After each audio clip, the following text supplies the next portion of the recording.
일단 법리적으로 보면은 검찰총장은 법무부 장관의 부하가 아닙니다. 수사 지휘권 행사가 불가피했다는 대통령의 판단도 부정하고 어마해라 많이 했다 아이가 이 말로 추미애 장관께 다시 한번 강력한 충고를 합니다. 윤석열 총장 국감 작심 발언 혹시 어떻게 보셨습니까? 그 수사지휘권 발동 위법하다는 지적도 있었는데요. 한 말씀만 좀 부탁드리겠습니다. 검찰 인사에 문제 있는 거 아니냐고도 지적했는데 한 말씀만 부탁드리겠습니다.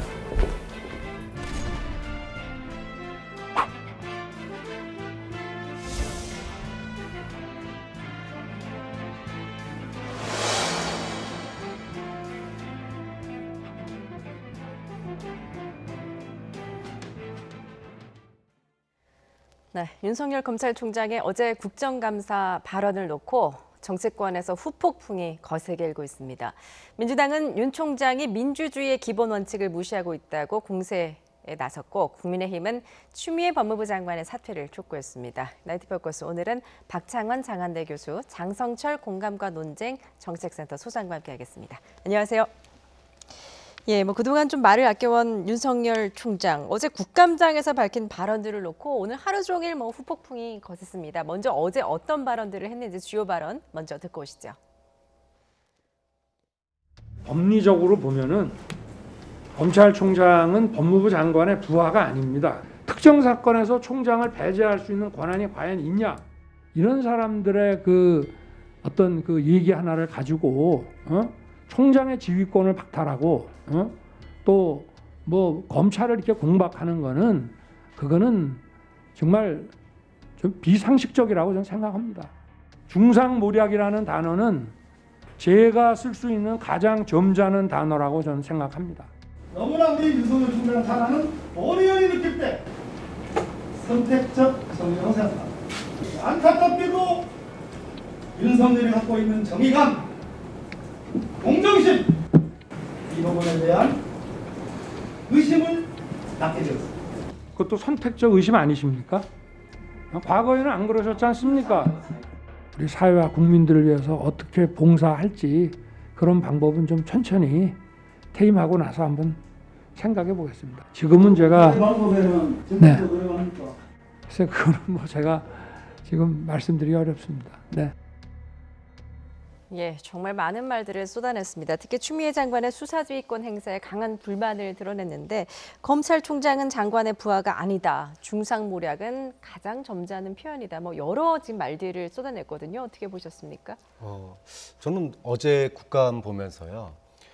검찰 개혁이 이렇게 어려운가 정말 벽을 느꼈습니다. 검찰이라는 조직은 절대 성역이고 무오류의 신하인과 검찰 개혁하라고 하는 것은 지난 탄핵 정국의 국민의 요구였습니다. 그런데 그것을 갖다가 제도적으로 바꾸기 위해서 공수처라고 하는 걸 만드는데 이거는 야당이 결사적으로 반대를 하고 있고 그러면은 합법적인 수사지휘권을 가지고 검찰을 개혁하겠다 그러니까는 그거는 또 불법이라고 또 총장이 맞섭니다. 그러면 조국으로도 안 되고 추미애로도 안 되고 180석 의석으로도 안 되면 도대체 검찰은 무오류냐? 검찰의 잘못에 대해서는 과연 그럼 어떻게 바꿀 수 있느냐?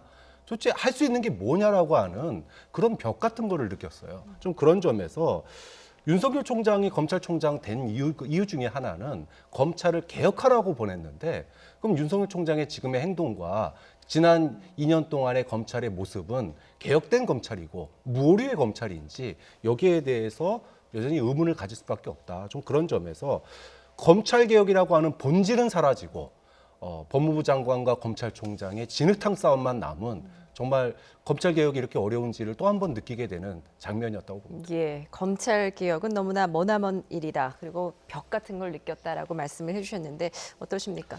추미애 장관의 얘기를 듣고 추미애 장관의 지시를 받으면 그게 검찰개혁입니까? 지금 권력을 향한 수사를 못하도록 여러 가지 검찰에 대한 인사를 하고 있지 않습니까? 그런 부분에 대해서 검찰총장이 검사로서의 역할을 제대로 하기 위해서 저렇게 항변한 것이다라고 저는 생각이 들고요. 어제 윤석열 총장의 말은 세 가지로 요약할 수 있어요. 나는 추미애 장관의 부하가 아닙니다. 둘째는 추미애 장관의 수사 지휘권은 잘못됐습니다. 마지막으로 세 번째는 나는 정치하겠습니다. 전 그렇게 읽혀졌습니다. 네.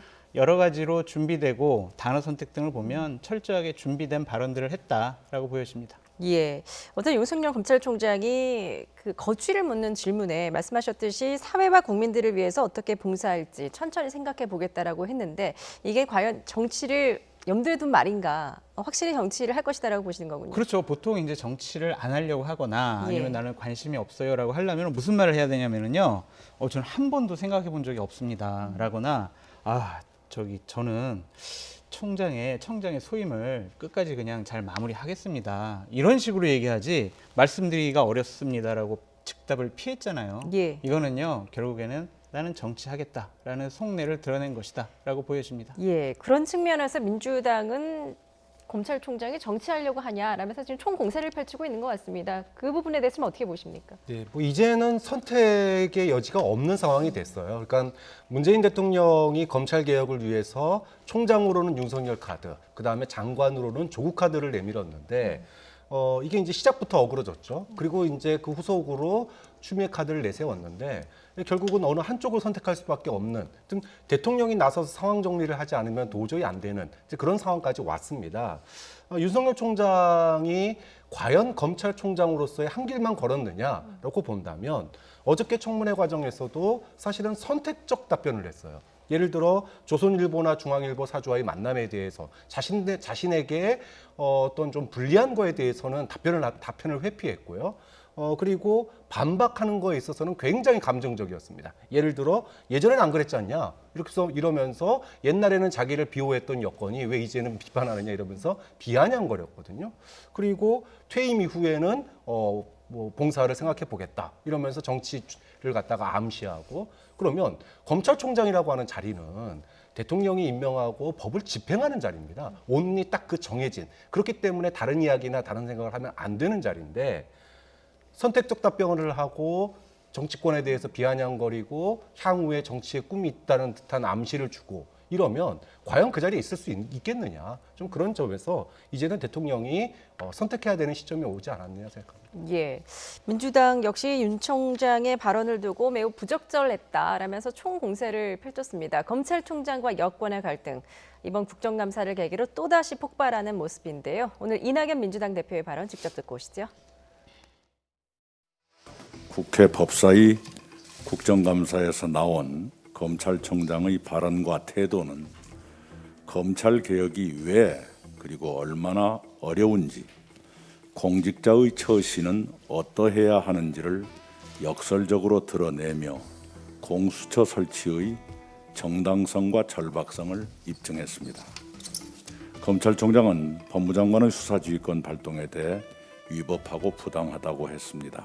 그것은 수사지휘권 행사가 불가피했다는 대통령의 판단도 부정하고 국민의 대표가 행정부를 통제한다는 민주주의 기본 원칙도 무시하는 위험한 인식을 드러낸 것입니다. 예, 민주주의의 원칙을 무시하는 위험한 인식을 드러냈다. 민주당 이낙연 대표 이렇게 평했습니다. 그러면서 검찰 개혁 그리고 공수처 설치의 필요성을 다시 한번 강조를 했는데 어떻게 보십니까? 이낙연 대표가 검찰 개혁이 이렇게 어렵냐라고 말씀하셨는데 그 말은요 잘못 얘기하신 것 같아요. 검찰 장악이 이렇게 어려울 줄 몰랐다라고 저는 얘기한 것으로 들었습니다. 또한 대통령의 판단을 검찰총장이 부정했다라고 하셨는데 대통령의 판단은 모든 것이 옳습니까? 오류가 없습니까? 판단이 잘못됐다고 하면 그 판단의 오류를 시정해야 되는 것들이 참모의 역할이라고 생각을 합니다. 국민의 대표가 행정부를 통제한다라는 민주주의의 기본 원칙도 몰랐다. 통제하라고 했죠. 당연히 민주적으로 통제하라고 했지 저렇게 자의적으로 통제하라고 하지 않았습니다. 민주적인 통제는요, 법률에 근거를 해야지 감정과 고집으로 통제를 하면 안 된다라고 생각을 합니다. 여당의 어제 태도는요, 윤석열 총장을 쫓아내려고 하는데 저 사람 정말 잘 버티는구나. 큰일 났다. 이런 생각으로 좀 보여집니다. 예, 반론 있으실 것 같습니다. 네.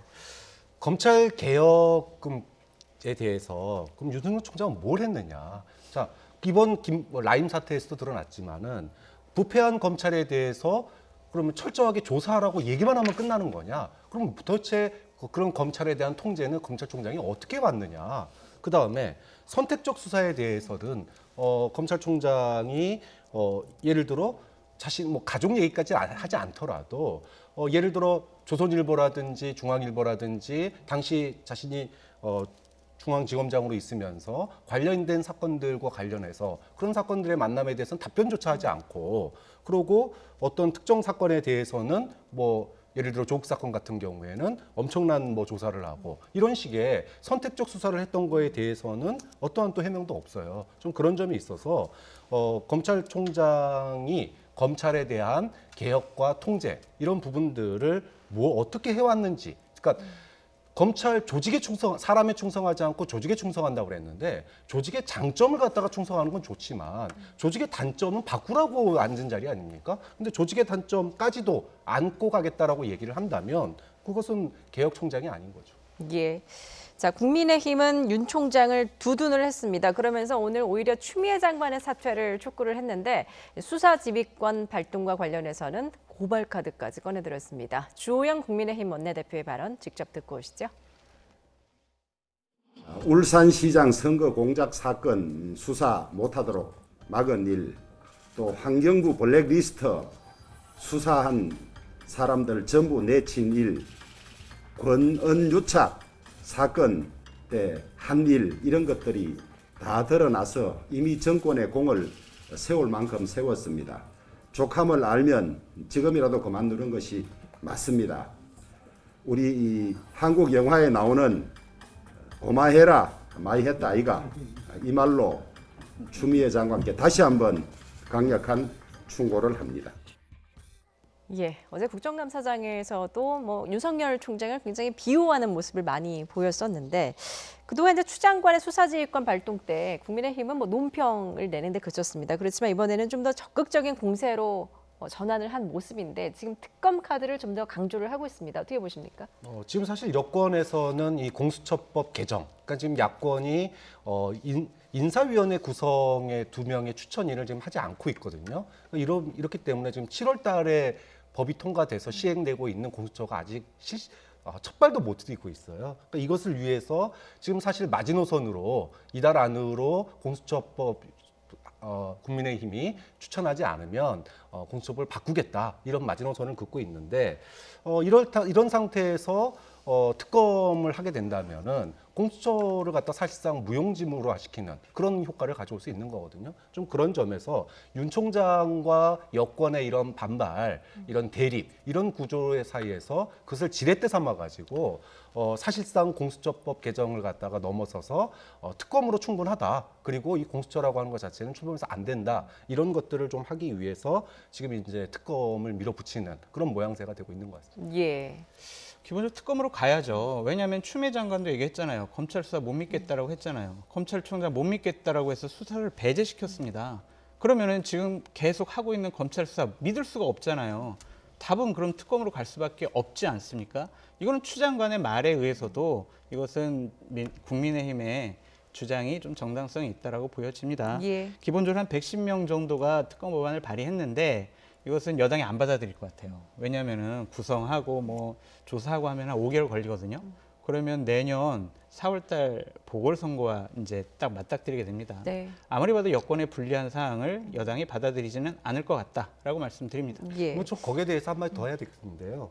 여당이 저는 뭐 좀 넓은 의미에서 진정으로 공수처 출범을 원한다면 이번에는 야당이 제기한 뭐 특검 받을 수 있다고 생각합니다. 하지만 그렇다면은 국민의힘도 공수처 출범에 대해서 도와줘야 돼요. 그러니까 공수처를 반대하기 위한 특검이 아니라 정말로 검찰의 독립, 그리고 검찰의 개혁에 되는 도움이 되는 그런 특검과 공수처로 가야 된다. 여야가 서로의 어떤 정치적인 이해득실을 가지고 특검과 공수처를 주장할 것이 아니라, 그런 점에서 보면은 여권은 지금 특검을 받아들일 수도 있는 거고요. 또 반대로 국민의힘은 공수처 출범을 할 수 있도록 2명의 추천위원을 추천하는 게 저는 맞다고 봅니다. 그 추천위원 관련해서 제가 좀 취재를 해왔는데, 예.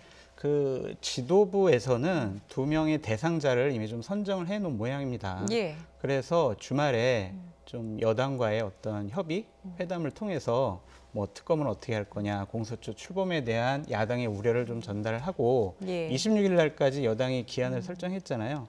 그 전까지 추천할 것으로 예상됩니다. 그렇군요. 여야가 이번 주말에 좀 어떤 성과를 좀 낼지도 좀 지켜보도록 하겠습니다. 어제 이제 윤 총장은 물론이고 이제 박순철 서울남부지검장이 물러나면서 추미애 법무부 장관의 수사지휘권 발동에 대해서 강하게 또 비판을 하지 않습니까? 위법 소지가 있다는 건데 그 부분에 대한 생각은 어떠십니까? 좀 위법 소지가 있죠. 수사 지휘를 하라고 그랬지 수사를 못하도록 배제시키라는 것은 아니지 않습니까? 검찰청법 8조에 어디 수사를 배제하라고 돼 있습니까? 이건 위법 소지가 있다고 보여지고요. 기본적으로 배제하려면요. 검사가 징계를 받아야 돼요. 그래서 직무 정지가 돼서 당신은 이 수사와 관련해서는 관여도 하지 마, 보고도 받지 마, 이런 식의 징계가 있어야지 배제가 가능한 거지. 검찰청법 8조를 갖고 수사 지휘를 배제했다라는 것은 좀 위법 소지가 있다고 보여집니다. 저는 말씀드리고 싶은 게 검찰권 행사가요.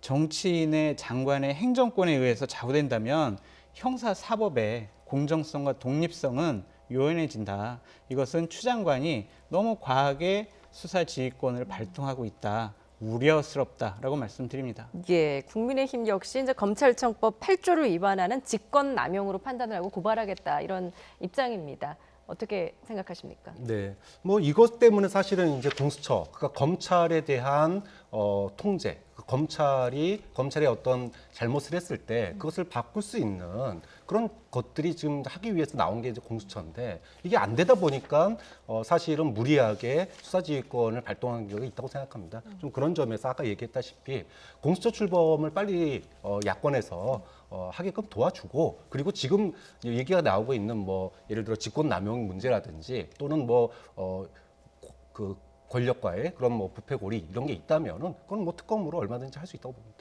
예, 네, 이 부분도 좀 여쭤보겠습니다. 어제 이제 박상기 전 장관이 조국 전 장관에 대한 선처를 문의했다라는 윤석열 검찰총장의 국감 발언도 논란이 됐는데 윤 총장은 청탁은 아니었다고 선을 그었습니다.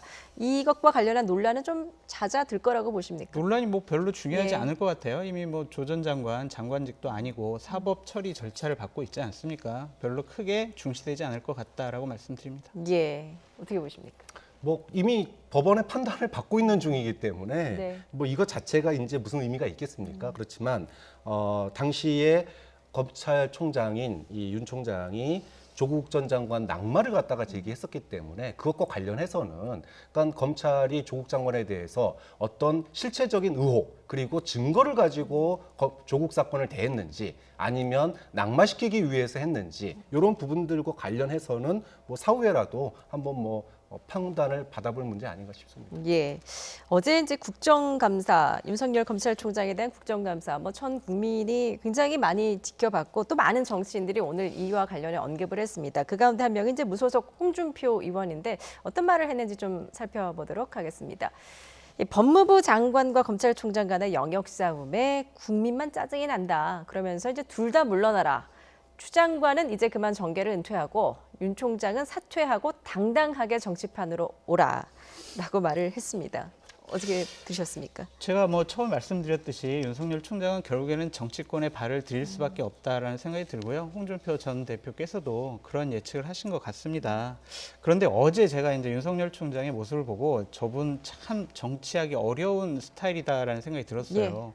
호통치고 반박하고 태도가 좀 불량했었고 기본적으로 여러 가지로 이게 좀 정치인답지 않은 네. 그런 모습들을 보였어요. 정치인들은 그래도 겸손하게 하고 웃으면서 하고 공손하게 해야 되는데 저런 모습은 검찰총장으로서 우리가 멋있다라고 생각을 하는 거지 정치인이 만약에 어떤 뭐 토론회나 이렇게 기자회견 나와가지고 저런 행동을 보인다고 생각을 해보세요. 상당히 큰 결격 사유라고 보여지고 예. 어느 특정한 진영에 몸 담았을 때는 그래도 파급력이 그냥 무소속으로 남아서 국민의 지지를 받는 것보다는 좀 약해질 것 같다라는 생각이 드는데 제가 예측을 하나 좀 해보면 네. 다음 주에 윤석열 총장 대선 후보 여론조사 넣으면은 아주 급등할 것 같습니다. 두 자리 예. 숫자까지 나올 수 있다라고 말씀드립니다. 10% 넘을 것 같습니까? 예, 지금 차기 야권 대권 주자로 종종 언급이 되고 있고 지지율도 지금 상당히 야권 대권 주자들 사이에서는 높은 편입니다.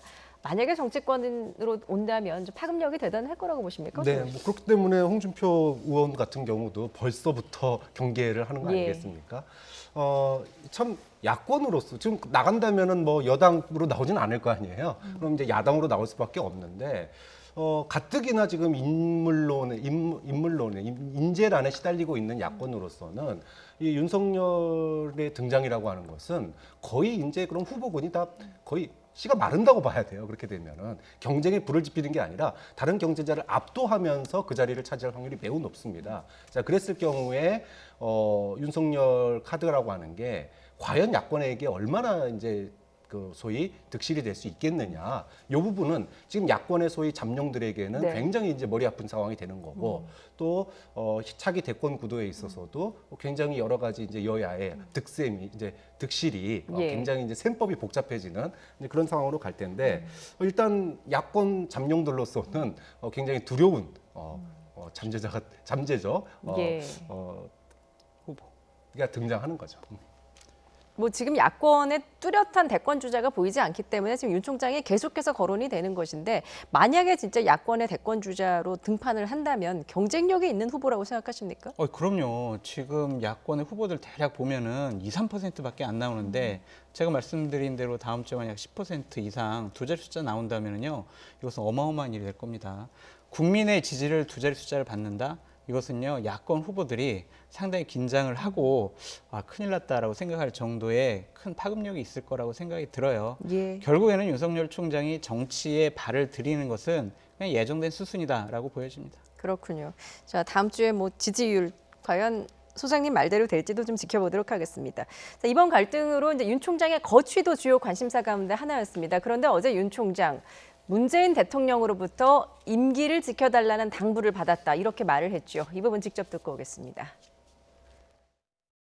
지난 총선 이후에도 민주당에서 뭐 사퇴하라 이런 얘기가 나왔을 때에도 적절한 메신저를 통해 가지고 흔들리지 말고 임기를 지키면서 소임을 다하라고 말씀을 전해 주셨습니다.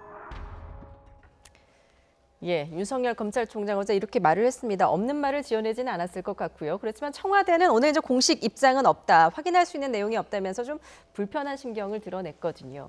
네. 과연 그 메신저가 누구였을까요? 글쎄요. 뭐 총선 이후에 예. 사실 문재인 정부 들어와가지고 박근혜 정권 때 임명했던 공기업 간부들도 임기를 다 보장했습니다.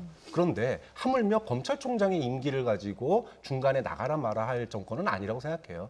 그런 점에서 대통령이 검찰총장의 임기를 가급적이면 지키려고 한다. 그렇기 때문에 지금까지도 사실 여권의 반발이 오래됐음에도 불구하고 지지층에서도 오래된 반발이 있음에도 불구하고 이제까지 총장에 대한 지지를 갖다 계속 하고 있는 거라고 생각하거든요. 근데 문제는 검찰총장을 대통령이 왜 지명했느냐.